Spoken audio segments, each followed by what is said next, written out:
আসসালামু আলাইকুম। প্রিয় দর্শক আসসালামু আলাইকুম। জীবনের গল্পে আপনাদের স্বাগতম জানাচ্ছি। দর্শক ক্যামেরার সামনে আছে একজন বোন, তার জীবনের গল্প। দর্শক ভিডিওতে ওনার নাম্বারটা থাকবে। বিস্তারিত জানতে চাইলে ভিডিও থেকে নাম্বার নিয়ে যোগাযোগ করতে পারবেন। আসসালামু আলাইকুম। ওয়ালাইকুম সালাম। কেমন আছেন? আল্লাহ রাখছে ভাই কোনো মতন। ভালো আছেন? হ, নাম কি আপনার? নাম পায়েল। পায়েল জুমজুম। পরিবারে কে কে আছে আপনার? পরিবারে দাদি আছে। দাদি আছে, দাদা নাই? দাদা মারা গেছে। বাবা মা কোথায়? বাবা বিয়া করছে, মায়ও বিয়া বইসা গেছে। ১ বছরের কালে আহা! দাদির কাছে মানুষ হয়েছে অনেক কষ্ট। মানে ১ বছরের কালে থুইয়া ২ জন দিয়ে গেছে গা। হ, সাগরে ভাসায় দিয়া। ফেলা চইলা গেছে। সাগরে ভাসায় দিয়ে চইলা গেছে তারা। আচ্ছা, আচ্ছা। এখন দাদির কাছে থাকেন না? দাদির কাছে। থাকেন কই দাদির কাছে? দাদির কাছে থাকে এসে ঢাকা মিরপুরে। মানে ঢাকায় এসে পড়ছেন? হ, কেমনে বা গ্রামের বাড়ি কই? বাড়িটা আমাকে যশোরে। আছি ১ বছরের কালে ঢাকা শহরে দাদির হয়ে এসে পড়ছে তাগো ছেলে-পেলের সাথে। মানে কাইজ্জা কইরা আপনি তারা ওখানে থাকে না। আপনার যখন ১ বছর তখন কি দাদা ছিল মনে হয় না? সেখন ছিল। মারা যাওয়ার পরে থেকে সে চইলা আইসা পড়ছে ঢাকা শহরে। ও দেশে চলতে পারে না এইজন্য না? চলতে পারে না। হুম। এখন দাদি সুস্থ আছে নাকি? দাদি সুস্থ, অসুস্থ সে সুস্থ না। বুড়া মানুষ, আচ্ছা, অসুস্থ মানুষ। আচ্ছা। আপাতত আছে কোনো মতন। কোনমতে না?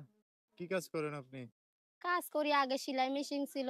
চলে লইয়া যাওয়ার পর থেকে মানুষের বাড়িতে রান্নার কাজ করি। সেলাই মেশিনও চলে না? কি করমু বুড়া মানুষে থুইয়া গেছিলাম। সে হুম, দরজা খুইলা কই জানি গিছে। হুম। রুমের থেকে চুরি কইরা লিয়া চোরে পলাইছে। চোর আর মানুষ পাইনি। মেশিনটাই দেখছিল চোখে। তো সেলাই মেশিনটা না নিয়ে আপনারে নিয়া যাইতে পারল না চোরে? না, না সে আমারে লিতে পারব না। হ্যাঁ? সে লিতে পারব না। কিন্তু চুরে যা মেশিনটাই নিছে মানুষ লিতে পারব না। ও মানুষ নিলে তো এটা খাওয়ান লাগবো না? এর লেগে নেয় না। হ, আর মেশিন নিয়ে বেচা লাইছে টাকা পকেটে আইছে না? মেশিনটা লিতে পারছে। মানুষ লিতে পারব না চোরে। ও তো এখন কি জন্য আছেন প্রতিবেদনে? এসেছে অনেক কষ্টই পইড়া একটা মনের মতন মানুষ পাওয়ার জন্য। সে বুড়া হোক, জোয়ান হোক। সে হুম, যদি আমার দায়িত্ব নেয়। অনেক দায়িত্ব কষ্টে নিলে আছি বলে তার জন্য এসেছি। দায়িত্ব নিলে সংসার করবেন? সংসার কর্ম সে বুড়া হোক, জোয়ান হোক ও তাতেই চলবো। বাড়ি হচ্ছে যশোর না? বাড়ি যশোরে। থাকেন ঢাকায়?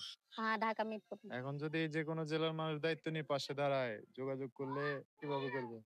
যোগাযোগ কর্ম কিভাবে আমার এই বাটাম ফোন আছে একটা বাটাম ফোনে যোগাযোগ কর্ম। বাটন ফোনে নাম্বার বলতে পারবেন না? আমি বলে দিতাম। নাম্বারটা বলতে পারবো না। আমি বলে দিতাম। হ্যাঁ, বইলা দেন। আচ্ছা আমার সাথে, সাথে একটু বলতে পারবেন না ২-৩ হ্যাঁ, টা করে? বলতে পারবো। বলেন 017 017 54 54 আ 93 93 199 199 2 2 92 লাস্টে। লাস্টে 92। দর্শক নাম্বারটা আমি আরেকবার বলে দিচ্ছি 01754 93 199 এটাই হচ্ছে আপুটার নাম্বার। এই নাম্বারটা আমি সুন্দর করে স্ক্রিনেও লিখে দেব। বিস্তারিত জানতে চাইলে এই নাম্বারে ফোন দিয়ে আপুটার সাথে কথা বলে সব জানতে পারবে।